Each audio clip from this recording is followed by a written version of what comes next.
देखो बायोलॉजी का क्लास 10 वाले बच्चों का जो बायोलॉजी है उसके पूरे चैप्टर का 90 को ऑब्जेक्टिव लेकर आया हूँ और मैं पूरी गारंटी से कह रहा हूँ कि जो साइंस में बायोलॉजी का आपका एग्जाम होगा उसमें से यही 90 को ऑब्जेक्टिव से आपका 100% ऑब्जेक्टिव आने वाला है। देखो साइंस का जो एग्जाम होता है उसमें 3 भाग में आपका सिलेबस होता है, उसमें फिजिक्स होता है, उसी में केमिस्ट्री और उसी में बायोलॉजी होता है। तो ये पूरे बायोलॉजी का चैप्टर का निचोड़ है जिसमें से 90 को भी ऑब्जेक्टिव बताया हूँ और इस 90 को देख लेंगे ना, ये 90 ऑब्जेक्टिव को देख लेंगे तो आपको बायोलॉजी का कोई और चैप्टर पढ़ने की आवश्यकता नहीं होगा। ये जो भी एग्जाम में ऑब्जेक्टिव आएंगे बायोलॉजी से इसी में आपके आने वाले हैं। तो क्लास 10 के जो विद्यार्थी है एक एक बायोलॉजी के ऑब्जेक्टिव को ध्यान से देखेंगे और ध्यान से समझेंगे, ठीक है ना।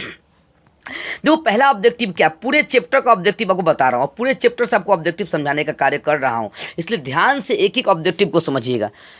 देखो पहला ऑब्जेक्टिव है, बायोलॉजी का ऑब्जेक्टिव है पहला कि स्टोमाटा के खुलने और बंद होने की क्रिया को कौन नियंत्रित करता है, तो चालनी नलिका नियंत्रित करता है, ठीक है ना। दूसरा प्रश्न देखते हैं, दूसरा प्रश्न अमीबा अपना भोजन कैसे पकड़ता है, उत्पाद के द्वारा पकड़ने का कार्य करता है। तीसरा प्रश्न देखते हैं, पौधे में गैसों का आदान प्रदान किसके द्वारा होता है, तो रंध्र या स्कूल में स्टोमाटा कहते हैं, रंध्र या स्टोमाटा आंसर मारेंगे। चौथा प्रश्न है, वृक्का के संरचनात्मक एवं क्रियात्मक इकाई को क्या कहते हैं, नेफ्रॉन कहते हैं, ठीक है। पांचवा प्रश्न है, मनुष्य का मुख्य उत्सर्जी अंग कौन है, तो वृक्क है, कौन है, वृक्क है। छठा प्रश्न, मनुष्य में वृक्क किससे संबंधित है, तो उत्सर्जन से संबंधित है, ठीक है। अगला प्रश्न है सातवां, मत्स्य या मछली का श्वसन अंग क्या है, तो वो गिल्स है, मछली का श्वसन अंग क्या है, तो गिल्स है। आठवां प्रश्न आपके सबसे तेज हृदय धड़कन वाला कौन होता है, तो सबसे तेज अगर हृदय किसी का धड़कता है तो वो आदमी का धड़कता है, मनुष्य का धड़कता है, ठीक है ना। आगे प्रश्न देखते हैं, नॉन बोले पत्तियां हरी क्यों होती है, तो क्लोरोफिल के कारण होती है, किसके कारण होती है, क्लोरोफिल के कारण। 10वां प्रश्न, मानव हृदय में कितने वेश्म पाए जाते हैं, तो मानव हृदय में 4 वेश्म होते हैं, कितने वेश्म होते हैं, 4। 11वां प्रश्न, ग्लूकोज का विखंडन पायरुवेट में होता है, यह प्रक्रिया कहाँ संपन्न होता है, तो यह प्रक्रिया माइटोकॉन्ड्रिया में संपन्न होता है, ठीक है, कहाँ से, माइटोकॉन्ड्रिया में। आगे 12वां प्रश्न, पादप में जाइलम किसका उत्तरदायी होता है, तो जाइलम जो होता है खनिज और जल का उत्तरदायी होता है, ये जल को ही लेकर जाता है। लेकिन वही प्रश्न आगे कह रहा है कि जो पादप में फ्लोएम होता है वो किसका उत्तरदायी होता है, तो वो भोजन का वहन करता है, भोजन का उत्तरदायी होता है उसको, ठीक है। आगे देखते हैं 14वां प्रश्न, रक्त का थक्का किसके कारण बनता है, तो प्लेटलेट या इसको शुद्ध हिंदी में थ्रोम्बोसाइट के नाम से जानते हैं, इसी कारण बनता है। 15वां प्रश्न, उत्पाद किसमें पाया जाता है, तो उत्पाद अमीबा में पाया जाता है, अमीबा ही है ना, अमीबा अपने शरीर की रचना इस तरह से बनाता है जिसको उत्पाद कहते हैं और उसी के माध्यम से क्या करता है, वो भोजन बनाता है, ठीक है ना। अगर मान लो कि ये अमीबा है तो ये क्या करेगा, भोजन इसके संपर्क में आएगा तो ये अपने शरीर की रचना को इस तरह से कर लेगा और भोजन को अंदर खींच लेता है, ठीक है ना। तो बोले उत्पाद किस में पाया जाता है, अमीबा में। आगे 16वां प्रश्न आपको दिया है कि मनुष्य की सबसे बड़ी ग्रंथि क्या है, तो वो यकृत है, इसको लीवर के नाम से हम लोग जानते हैं। आगे 17वां प्रश्न है, मनुष्य की शरीर की सबसे छोटी ग्रंथि क्या है, तो सबसे छोटी पीनियल होता है, अगर पीनियल ऑप्शन में नहीं होता पिट्यूटरी ग्रंथि आप मार लीजिएगा, ठीक है, दोनों में से कोई ऑप्शन आपको मार लेना।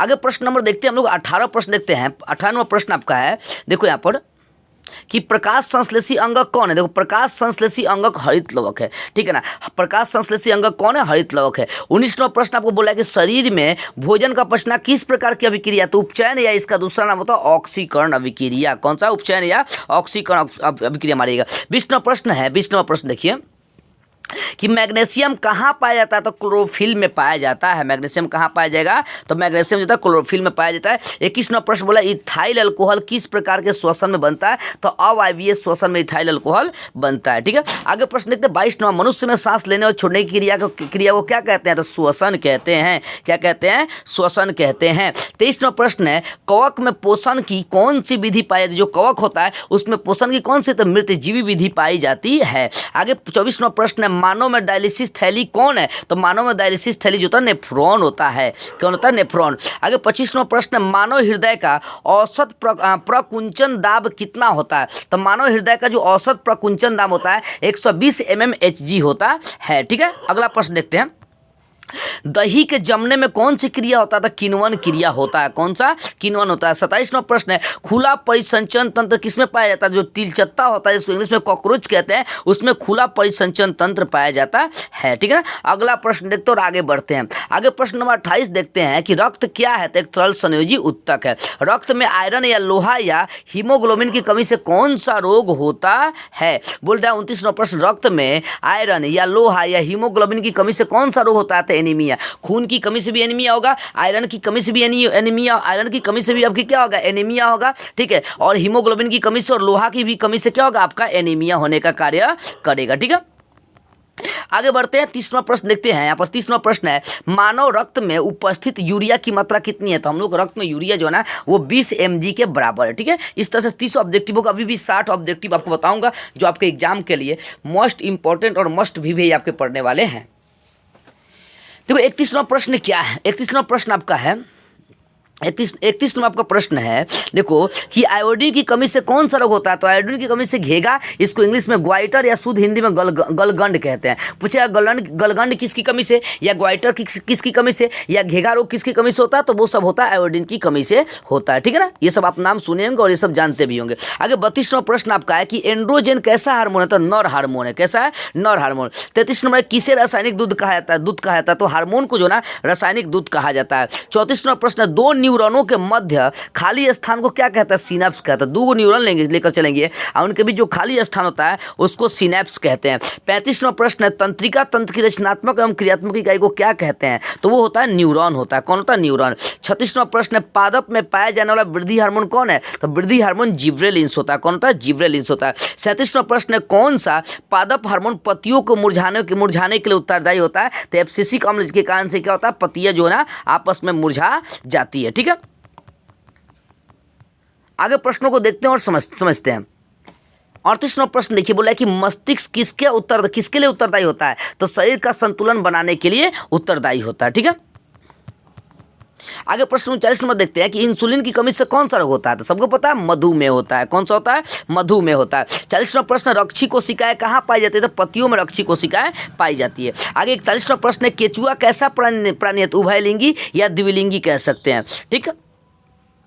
आगे प्रश्न को देखते हैं। 42वां प्रश्न है, पौधे में जनन अंग कहाँ पाया जाता है। तो पुष्प में पाया जाता है जनन अंग, पौधे में, ठीक है। 43वां प्रश्न, अमीबा में अलैंगिक जनन की कौन सी विधि होता है। तो विखंडन विधि पाई जाती है। आगे 44वां प्रश्न, अंडाणु कहाँ निषेचित होता है। तो फेलोपियन नलिका में निषेचित होता है, ठीक है। आगे प्रश्नों को देखते हैं। 45 नंबर बोला, पुष्प का नर भाग कौन होता है। तो पुंकेसर या पुमंग कह सकते हैं, ये नर भाग है। पुष्प का मादा भाग क्या होता है। तो जयांग होता है। क्या होता है, जयांग होता है, ठीक है। आगे प्रश्न नंबर 47 जो VBI है, ईस्ट में अलैंगिक जनन की कौन सी विधि पाई जाती है। तो वो होता है मुकुलन। क्या होता है, मुकुलन होता है, ठीक है। आगे प्रश्नों को देखते हैं। 48 नंबर बोले, शुक्राणु कहाँ बनता है। तो शुक्राणु जो ना वृषण में बनता है। कहाँ बनता है, वृषण में। जो यहाँ पर 49वां प्रश्न, हाइड्रा में प्रजनन की कौन सी विधि होता है। तो मुकुलन विधि। देखो ईस्ट और हाइड्रा दोनों में जो होता है ना मुकुलन विधि पाई जाती है। कौन सी विधि पाई जाती है, मुकुलन। 50वां प्रश्न, पराग कोश में क्या पाया जाता है। पराग कोश में पराग कण पाया जाता है। 51वां प्रश्न है, मनुष्य के युग्मक में गुणसूत्रों की संख्या कितनी होती है। 23 जोड़ा,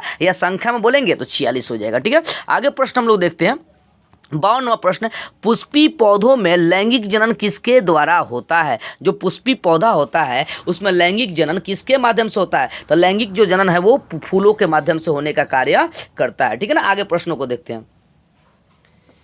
53वां प्रश्न वो बोल रहा है कि नर युग्मक तथा मादा युग्मक के संगलन को क्या कहते हैं, संलग्न को क्या कहते हैं। तो निषेचन कहता है। जब नर और मादा आपस में मिलेगा तो निषेचन की क्रिया कहलाएगा।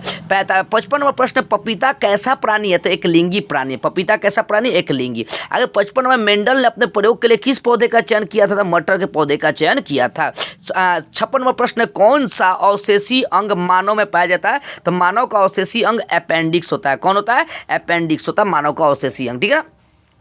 आगे प्रश्नों को 57 नंबर देखते हैं। द ओरिजिन ऑफ स्पीसीज किनकी रचना। तो डार्विन साहब की रचना। किनकी रचना है, डार्विन साहब की रचना है। 58 नंबर, आनुवंशिकी या वंशागति का गुण किसने दिया। तो ग्रेगर जॉन मेंडल, में शॉर्ट में इनको मेंडल भी हम लोग कहते हैं। आगे 59वां प्रश्न है, किसी जीव की जीनी संरचना क्या कहलाती है। जीनोटाइप कहलाती है। क्या कहलाती है, जीनोटाइप। वंशागति के नियमों का प्रतिपादन किसने किया। तो ग्रेगर जॉन मेंडल। तो इस तरह से 60 ऑब्जेक्टिव हुआ। ये पूरे चैप्टर का निचोड़ आपको बता रहा हूँ। जितना भी बायोलॉजी में चैप्टर उन सभी का निचोड़ ऑब्जेक्टिव आपका इसको देखिएगा तो पूरा का पूरा यहीं से आपके एग्जाम में ऑब्जेक्टिव आने वाले हैं। 100% गारंटी के साथ कहूँगा, ठीक है। आगे प्रश्नों को बढ़ते हैं। और 61वां प्रश्न देखते हैं कि स्त्रियों में लिंग गुणसूत्र कौन सा, लिंग गुणसूत्र का कौन सा युग्म होता है, तो स्त्रियों का गुणसूत्र XX होता है। आगे 62वां प्रश्न है कीटों के पंख और चमगादड़ के पंख किस तरह के अंग है, तो जो कीटों का पंख और चमगादड़ के पंख है ये समजात अंग है। कौन सा अंग है, समजात। 63 नंबर विकासीय दृष्टिकोण से हमारी अधिक समानता किससे है, तो हमारी जो समानता वो चिंपैंजी से है, ठीक है ना। आगे 64वां प्रश्न है पुरुषों में लिंग गुणसूत्र का कौन सा युग्म है, तो XY है। कौन सा, XY है। 65वां प्रश्न है ओजोन परत कहाँ पाया जाता है, तो वायुमंडल के ऊपरी परत में ओजोन परत पाया जाता है। आगे 66वां प्रश्न है हरे पौधे क्या कहलाते हैं, तो उत्पादक कहलाते हैं। आगे 67वां प्रश्न है डेंगू उत्पन्न करने वाला मच्छर किस तरह के जल में रहता है, तो गंदा जल में रहता है। आगे 68वां प्रश्न है यूरो 2 का संबंध किससे है, तो वायु प्रदूषण से है। किससे है, वायु प्रदूषण से है। 69वां प्रश्न ओजोन के एक अणु में ऑक्सीजन के कितने परमाणु होते हैं, तो 3 परमाणु होते हैं, क्योंकि ओजोन का सूत्र O3 होता है। ठीक है, आगे प्रश्नों को देखते हैं और बढ़ते हैं।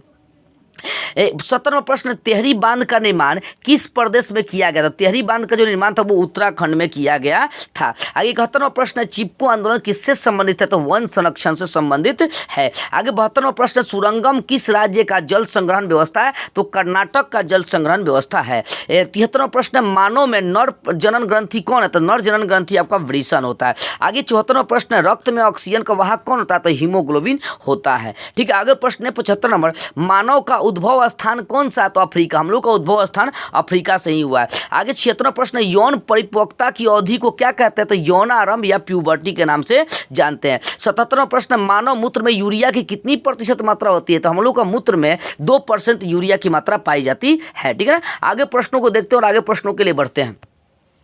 आगे 78वां प्रश्न है वायुमंडल में नाइट्रोजन की कितनी मात्रा होती है, तो नाइट्रोजन होता है ना 78% पाया जाता है। 79वां प्रश्न है मानव आहार नल का सबसे लंबा भाग कौन सा है, तो मानव आहार नल का सबसे लंबा भाग छोटी आंत होता है। कौन सा आंत होता है, छोटी आंत होता है। ठीक है, आगे प्रश्नों को देखते हैं। 80वां प्रश्न फूल का कौन सा भाग फल में बदलता है, तो अंडाशय जो होता है ना ये फूल होता है, फूल से किसमें बदलता है, फल में बदल जाता है। 81वां प्रश्न है किस प्रकार के श्वसन में सबसे अधिक ऊर्जा मुक्त होती है, तो वायवीय श्वसन में सबसे अधिक ऊर्जा मुक्त होती है। 82वां प्रश्न पारिस्थितिक तंत्र में ऊर्जा का प्रवाह किस दिशा में होता है, तो एक दिशीय होता है। जो पारिस्थितिक तंत्र होता है उसमें ऊर्जा का प्रवाह एक दिशीय होता है। आगे 83वां प्रश्न बौने पौधे को क्या कहा जाता है, तो छोटा टी छोटा टी। ठीक है ना, वही लंबा पौधा बोलेगा तो बड़ा टी बड़ा टी। 84वां प्रश्न सामान्य अनुशीतलन रक्त दाब कितना होता है, तो सामान्य जो अनुशीतलन दाब होता है वो 80 mm होता है। देखो जो रक्तचाप होता है, जो ब्लड प्रेशर होता है उसका यही होता है 120/80 होता है। ठीक है ना, तो यहाँ पर बोले सामान्य आपका 80 है, अधिकतम कितना हो जाएगा आपका 120 हो जाएगा। ठीक है, आगे प्रश्नों को देखते हैं और समझते हैं। हाँ देखिए प्रश्न नंबर 85 देखते हैं और समझते हैं। बोले 85वां प्रश्न है किसे कोशिका का ऊर्जा मुद्रा के रूप में जाना जाता है, जो ATP है इसी को कोशिका का ऊर्जा मुद्रा के रूप में जानते हैं। 86वां प्रश्न लिंग गुणसूत्र का पूर्ण जोड़ा किसमें पाया जाता है, तो पूर्ण जोड़ा जो है स्त्री में पाया जाता है, क्योंकि XX होता है, पुरुष का XY होता है, तो पूर्ण जोड़ा किसमें पाया जाएगा, स्त्रियों में पाया जाता है। ठीक है ना, अगला प्रश्न देखते हैं 87 नंबर वायुमंडल में CO2 की कितनी प्रतिशत मात्रा होती है, तो 0.03% मात्रा होती है। 88वां प्रश्न प्रकृति में ऑक्सीजन का संतुलन कैसे बना रहता है, तो प्रकाश संश्लेषण के द्वारा बना रहता है। आगे 89वां प्रश्न आपका मानव में अपचा भोजन कहाँ रहता है, तो बड़ी आंत में रहता है। कहाँ रहता है, बड़ी आंत में। 90 नंबर प्रश्न आपका कह रहा है कि सभी हरे पौधे क्या कहलाते हैं, तो स्वपोषी कहलाते हैं। तो इस तरह से मैंने बायोलॉजी के 90 ऑब्जेक्टिव बताया और पूरी गारंटी के साथ कि यही 90 ऑब्जेक्टिव याद कर लेते हैं तो पूरा का पूरा आपका एग्जाम में यहाँ से 100% लड़ जाएगा। और यदि आप इसका यदि नोट्स पाना चाहते हैं तो वो व्हाट्सअप नंबर है, इस व्हाट्सअप नंबर से आप क्या कर सकते हैं, कॉन्टेक्ट कर सकते हैं। ये जो व्हाट्सअप नंबर आपको दिया है इस व्हाट्सअप नंबर से आप कनेक्ट कर सकते हैं और इस व्हाट्सअप नंबर से आप PDF या नोट्स ले सकते हैं।